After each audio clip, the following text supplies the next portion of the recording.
In this video, I will show you how to leverage the power of Claude and Slack to build highly efficient team workflows that save everyone time.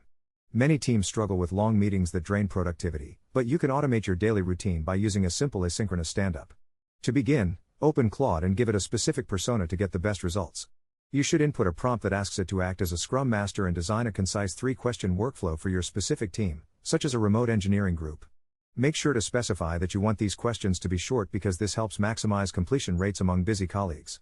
You should also ask Claude to provide a clean markdown template so that when teammates reply in Slack, they can use bold headers and functional emojis to keep everything organized and readable at a glance. Once Claude generates this structure, copy the template and head over to your Slack workspace.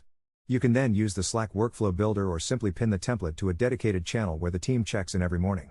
By using emojis like a green checkmark for completed tasks or a red circle for blockers, your team can scan the updates in seconds without needing a live call. This process creates a transparent record of progress while giving everyone their deep work time back.